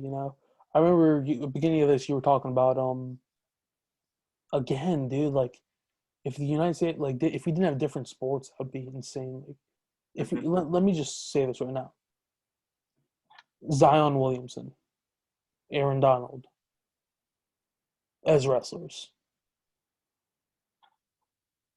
If we had our genetic best athletes in Aaron our Donald, a heavyweight, versus Gable Stevenson, who wins? Who wins? That's what it is. But I don't think anybody at all around athleticism isn't just speed. Athleticism is speed, strength, quickness. Aaron Donald takes all those 3 categories over anybody in the NFL, and it's not even close. I don't think anybody can really argue that. 4'5", 40 at 290 pounds. Cut 5 pounds straight. That's whatever. right. Tell me that guy's been wrestling his whole life. He couldn't beat Gable. Like, and Well, that's why if he'd been wrestling Zion his whole life Lopez, with like the best coaching resources, Gable is definitely a very hardworking dude, and like it sucks to like always preface things like that. But Gable is also one of those guys where like, he has always been around like pretty much the best coaching possible. yeah, right? No, I know that. And so whenever you're that good and that genetically primed, so yeah, if Aaron Donald had been wrestling his whole life, who knows? Dude could be an Olympic I know what you're talking champion. about. Again, Mason Paris is another great example. I give him a lot of shit because choked his ass off his freshman year nationals. That's all it really is. Yeah. He was a one-move guy. Now he's starting to expand his arsenal, and now he's coming. Yeah. It's deadly. Yeah. I wouldn't be surprised if this dude improves at the rate he's been doing. I could see an Olympic gold medal in the future. Obviously, people are, again, I've said it, brain dead to international wrestling. They immediately put Gable at the top of the world, like Gino Petrashvili and Taha Gould don't exist. And Kasim Boy Rakhimov from Uzbekistan, the guy who pinned Gable in the World Finals. Yeah. Those guys don't exist right now. And it's acting like Wisdowski. Like, people try to compare, like, fucking Luke Luffman to the guys Nick Wisdowski's wrestling on the senior level, which is, Fucking like, ridiculous. literally laughable, like, at that point. Actually, you Like, know what? Yeah, that's something that gets me fired up. I am tired of seeing Gwizdowski slander. If you consistently medal at the world level, I don't care if it's bronze. You're goddamn good, right? and People talk Taha about Ghul Gwizdowski and like Gino Petrashvili are good. Like, they're ridiculous. But I mean, people talk about Gwizdowski like he's just like, he's the heavyweight. It's whatever. He's just there because he's there. Like, no, he's genuinely been the best in the country. That's why he's making world teams. and you look at these guys, like, they don't have the hype. Like, Kyle Snyder had the hype going into college. Like, Kyle Snyder was Yeah. destined to be a national champ eventually. Nick Wisdowski was, like, just a typical small heavyweight recruited to Binghamton. Yep. And then transfers to NC State, knocks off Tony Nelson, beats Adam Kuhn after just knocked off Mike McMullen in the semis, has the longest win streak of 88 wins in college wrestling, Yep. falls in overtime. He wasn't just like some dude. Yeah. And I mean, I think Gable is just so goddamn good. Gable And I comes in feel with like the hype. Like, but what also rises the question there is, like, one-day Olympic trials now. aren't they they're in May, aren't they? Yeah, it's a one-day tournament. Sheesh. See, where I see the problem with this is Kirk Viet's out, which is a huge plus for Gable. Yeah. But theoretically, Gable's the 2 seed, Gwiz is the 1 seed. Gwiz gets about to Fox, he has a world medal, right? Right. Who's going to remember that? Gable's going to be the 2 seed. Don Bradley should be the 3 seed, but it's going to be Mason Paris because they're fucking biased. Right? And then next Who do you is, think takes that? Paris Bradley. I don't think Paris can score on Dom. Hmm. I think Dom exposes him every time Paris tries to shoot. He hits the knee, he reaches out too far, Dom's going to squash him. I'm a huge fan Or of Paris can come out, but the last time I've seen Don Bradley turn has been a while. Like, Nick Wisdowski just beat Don Bradley 3-0. And 1 point was from the shot clock. Yeah, I'm a huge fan of Mason Paris, and that's why it's so great that he's diversifying his offense. Yeah. But that dump is still his best option, and that's part of what makes him. I think that Mason Paris is one of those dudes who, like, he can really excel in freestyle simply because his go-to move can score 4. Yeah, and that's right? essentially, like, what goes on with, like, Don Bradley wrestles conservatively, right? Which has been said. He'll win 3-1 matches over guys that like Trent Hilger will come out and tech, but then he tech Trent Hilger. Yeah. I think it's partially because I posted something on my page and Don Bradley liked it like 10 minutes before their match. He's like, oh. And then Bradley just comes out and whoops this kid. I've never seen that man wrestle so aggressive in his life. Yeah. Put that out there, right? And then that's why guys like Taha Ghul, Gino Petrashvili are overlooked because they don't have the same flashy offense as guys like Gable. Yeah. They're not hitting 5 corners. Taha Ghul has that Russian to like the lefty Russian like Kassar does, but then he just goes to a leg. And when he gets on that leg, he's like a 99% finisher right there. And the extra 1% is Gino Petrashvili that's defending that, There's not any average guys in the world. He's tech Nick Wisdowski before. And Gino Petrashvili is the guy who's beaten Taha Ghul. And that's huge right there, You look at the guys that are coming back from 2016. Taha Ghul and Gino Petrashvili are 2 guys. I think Kamel Gassemi from Iran is gone. Tervel's career is over now. If I think Wisdowski, with Gable having to go through, I think it would be. So, no, I should just go back to the bracket right now, right? So, you have Wisdowski 1 seed, Gable 2, Paris 3. Dom would have to be the 6 seed, technically. Yeah. The bottom half of the tournament. Dom Paris, right? I'll take Dom, right? And then we go down there. Would that be Tony Nelson at the 7 seed? Yeah. One of the possibly worst matches for Gable. Tony Nelson. Yes. Because Tony Nelson and Gable have wrestled together their entire life. And I think I can't remember what they're. It doesn't matter who wins that match. It matters, or Tony Nelson could straight just forfeit that match, right? And just bow out of the bracket. because he's probably on Gable's side, wants Gable to get an Olympic spot, or he doesn't, or Tony wants to go for himself. I obviously wouldn't have an Olympic spot for that, but if it means that, I'm more likely than not he's going to force Gable to go all 6 minutes. And it's going to be a harder match because they wrestle each other all the time. Yeah. That's going to bring Gable from maybe 100% down to 90, 85%. Semifinals. Mason Parrish or Don Bradley. Don Bradley is one of the hardest guys to score on. Yeah. And Don Bradley touches behind your knees with that last double. You're going for either 2 or 4. And he's done it to Gable before. Parrish is a guy who's not going to stop attacking. He's going to test you every second of the match. Yeah. I think if Parrish makes the finals, he's going to have a better chance of being Gwiazdowski than Gable does at that point. I think, again, if I pick Gwiazdowski for the spot, you know how much shit I'm going to get from people? And then if Gable wins by a point, he's like, oh, Gable won, bud, you fucking suck. Your picks are trash and all this. Yeah. But if Gwiazdowski wins, like, oh, they're going to start making excuses for we had to wrestle all these matches. You have to do this. You have to do that. Yeah. And it's really just what it is at that point, because people will get mad when you use facts when they pick with feelings. Yeah. I still feel like I really liked watching both Gable's and Parris's most recent matches, and obviously takedowns in freestyle and folk style don't always translate directly, right? But I really like how Parris multiple times he took his double leg straight to a Turk, right? Because that's going to be a great turn. Pardon? In folk style? Yeah. Okay, So against Orndorff, right? Orndorff, yeah. Mm-hmm. So he would kind of you see this more and more with college heavyweights, and also in general, because I remember I was rewatching, I think, Nolf Martinez in 2017. The one where which one? The one where Nolf pinned him? Big Tens. Oh, the one where Ibar won. Okay. Yeah, but Nolf scored a couple, and so you see it a lot now. People are shooting double legs, but they're really trying to catch single legs. You know what I mean? They'll take an inside penetration step, they'll put their arms out, but they get a hand to a knee, and then they pull themselves into a head inside single. Kind of like a knee pull. Like an outside knee pull, yeah. So, what Parris did so well was that he would do that sort of double, single, pull it in, cut across double, and then go to a Turk, right? And I know that he's hitting that against Tate Orndorff.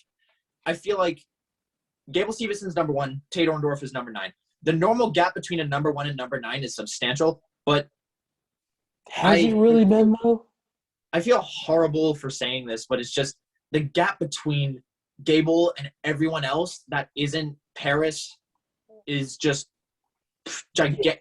Oh, sorry, my phone just want to let me know I got 20% left. No, you're good. But again, that's what I've been saying. Matt Stencil. Have you ever seen Matt Stencil wrestle?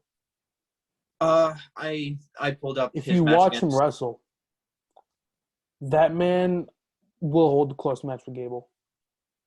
For the sole fact that his defense is better than anybody's ever seen a heavyweight. Better than Snyder, better than Adam Kuhn, better than Nick Gwiazdowski.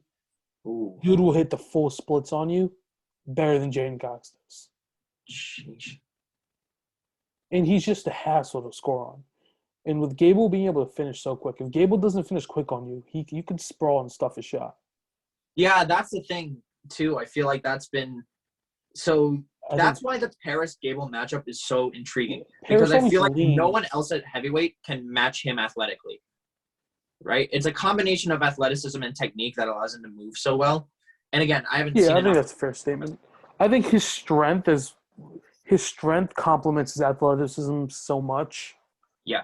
Because without the strength, I think he'll be losing matches because you can't just run around guys. But once he gets your hands on your mat, you're already out of position. And that's too far to recover from. Against Mason Parrish, your hands are on the mat. There's a chance for you to get up. Yeah, that's always been fascinating to me too. Because, you get some guy like Mason Parrish, just a freak athlete his whole life. All-state and everything that he did, one state in Indiana, which is a tough state tournament to win, only one division.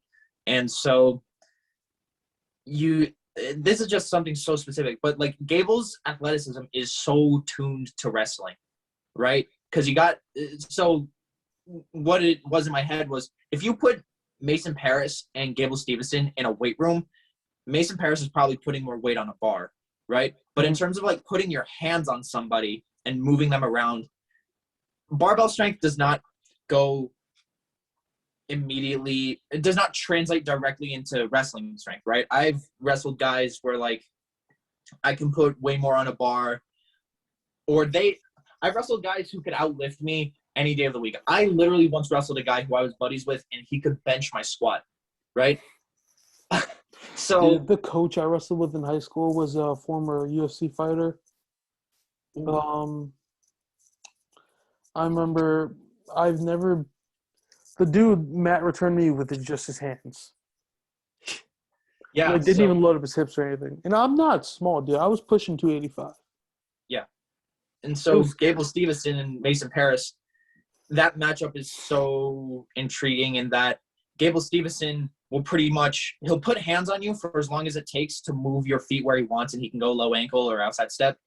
Mason Paris just kind of bulldozes people a little bit, right? He has the athleticism to maybe like slick some lower ranked guys the same way that Gable Stevenson does, but that's just not how he wrestles, right? If you look at how he wrestled Orndorff, he would literally he would stand Orndorff off and shove him, and Orndorff would literally go like 10 feet, right? So I think that's just more mentally breaking him than it really is. Yeah. But, let's look at Mason Paris' offense. Like, I think, obviously, somebody call me. You look at Mason Paris' offense, he fires off more of a volume of shots than Gable does. He has better overall conditioning. And I don't think anybody's really going to argue that conditioning factor, right? I think Gable's conditioning has gotten much better throughout this, and Paris's was already there. Fair guessing to anybody at heavyweight with the volume of shots he takes. I think, again, compared to a guy like Gwiazdowski. Gwiazdowski's a guy who's going to take more shots than a guy like Don Bradley. But the difference between him and Paris is his shots are more refined. Right. He has a better chance of finishing on a higher level opponent. Yeah. Gwiazdowski put him in college, like he could just dive in at legs, and that just doesn't work at heavyweight with guys your level. Or in general, like I could dive in on my JV backup, like I'm probably getting snap and spin for 2. Like it's not that simple. But Paris has the ability, we already know, to finish. And we never really see Gable's defense. Yeah, anymore. Gable's defense is basically just so much offense that no one really ever has time to work. It's just sheer foot speed. I think if Gable doesn't refine his defense, it's going to hurt him. Maybe not against Mason Paris, maybe not against Nick Gwiazdowski, but when he gets to the Olympic level, when he sees the real big dogs at this weight class, it might be a rude awakening right there with Tiago. Might just expose him pretty bad. Paris looks much bigger. What's he weigh in at? Like 270? 255 at most. 255. He's smaller than Gable. Only by a little. Probably around the same, honestly. Paris is just built so damn weird. Yeah, Gable looks like he fucking came out of this fucking Krabby Patty fucking thing. You know what I'm talking about? Yeah. Like that. Like there's no non-gay way for me to say it. So the man has a fucking large ass lower body. Yeah. Paris is a leaner lower body. He has like the anterior pelvic tilt. You know what I'm talking about? Paris. Yeah. Yeah. That's what. You can tell that man squats a shit ton though. Yeah. At least 750 plus, but I saw a video of him squatting 700 as a freshman. Not surprised. But you also consider who's this man practicing with every day. Mm-hmm. Adam Gunn and Yusuf Amida. Yusuf Amida is good now, dude. Like Yusuf Amida beat Tony Cassiope at 23s. Jesus. After getting teched in the first period last time they wrestled. That just proves how good that room is functioning. Cliff King Wrestling Club has become like a lot better of a place. Bringing in international guys such as Bajrang Punia there to practice them. I think that's elevating them to new levels. So I wouldn't be shocked if Paris pulled the upset and Kuhn gets the spot right there, and both of the heavyweights are from Michigan. That represent the U.S. Like, I really wouldn't be shocked. I wouldn't be shocked also if Alex Battaglia comes out and knocks off everybody at 65. Then you say in Minnesota, you don't really hear much about them, right? There's a couple names. You think Minnesota, you think Gable Stevenson, right? Yep. You think Minnesota, you think heavyweights. You have Gable, Tony Nelson, Cole Conrad, and Brock Lesnar. Those are the 4 guys in this decade who've won, I think, combined of 1, 2, only 4, and that number could get to 7 if Gable wins out. Yep. Right there. And it's just going to be an interesting topic of discussion. Like, it's going to come down to that. I think Gable versus Kirkfield would have been more of an interesting match because Kirkfield's a guy, they can get in on each other's legs, but can they finish? Yeah. That has the potential of being a 1-point match or a 1-0 match, or it could be like a 10-12 match. Their match in high school was 3-2. 3-2. Yeah. So, I mean, obviously, you can only judge so much based on high school. Again, that Gable also comes to making excuses for guys where Kirkfield bumped up to heavyweight for that match. Kirkfield was at 216 pounds. Gable was about 250. I don't really see that, if I'm going to be honest, because I just feel like I've seen Kirkfield now is around 245. Mhm. That's why I think Kirkfield at Penn State. Penn State's been known to make guys from nothing. Yeah, so I mean, Not that Kirkfield's from nothing, but Kirkfield's a guy who I've talked to. He has the work ethic. He has the tenacity, and he will go out there and scrap with anybody. And he can go 6 minutes. Yeah. He has more technique than Mason Parris. I don't know about strength, but he's definitely been. He's not going to wilt like other guys do under Gable Stevenson's offense, and not that Mason Parris never really like wilted or like really broke, right? But you see, like after like 5 takedowns nonstop. Yeah, because those attacks are just going to work against you in Gilson. I think Kirkfield has a sheer foot speed, which is something that's really overlooked. Yeah. It's like only time will tell about these things, but I think if I had to say with the one-day Olympic trials and everything, it's leading towards Gwizdowski. And I think, as anything, if you really try to explain that to somebody and they actually listen, they'll understand why. Yeah. The national title is going to lean towards Gable. If it does happen, I think the hugest wild card is going to be Matt Stencil. He can come out there. Nation's pin leader, pin Mason Parris, beat Tony Cassiope before, 2-0 against Trent Hilger. Just beat Zach Elam, who's really his only competitor in the MAC. If he pulls an upset, he could be in the finals cannot be in the finals, actually. We talked about seeding, so that's going to be rough there. Yep. But, yeah, so the main thing I wanted to talk about is Gable's mind games. Yeah. We'll just break this down for you really quick, right? As a freshman, he was an asshole. I think we can both agree on that. Right? Yeah. Because start humble the fuck out of him. You beat him. Only got to do it in college. He humbled him. Yep. And I was talking about recently. Gable, you just go hands. What? You good? So power out? What's going on? So Gable. Hello? I think. Oh, you cut out. Oh, my bad. All right. You good? Yeah, good. All right. So you look about that. He go hands in your face just to mess with you, meant right. But now let's get to the social media X, what I really wanted to talk about.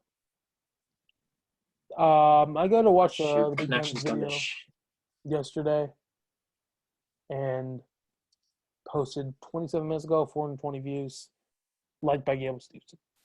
Oh, shoot. The connection's going to all hell.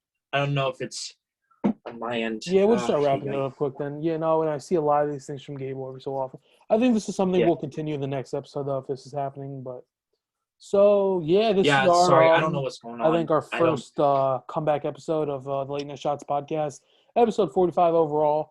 I really hope you guys enjoyed. So, that's really it. And we will see you guys next time.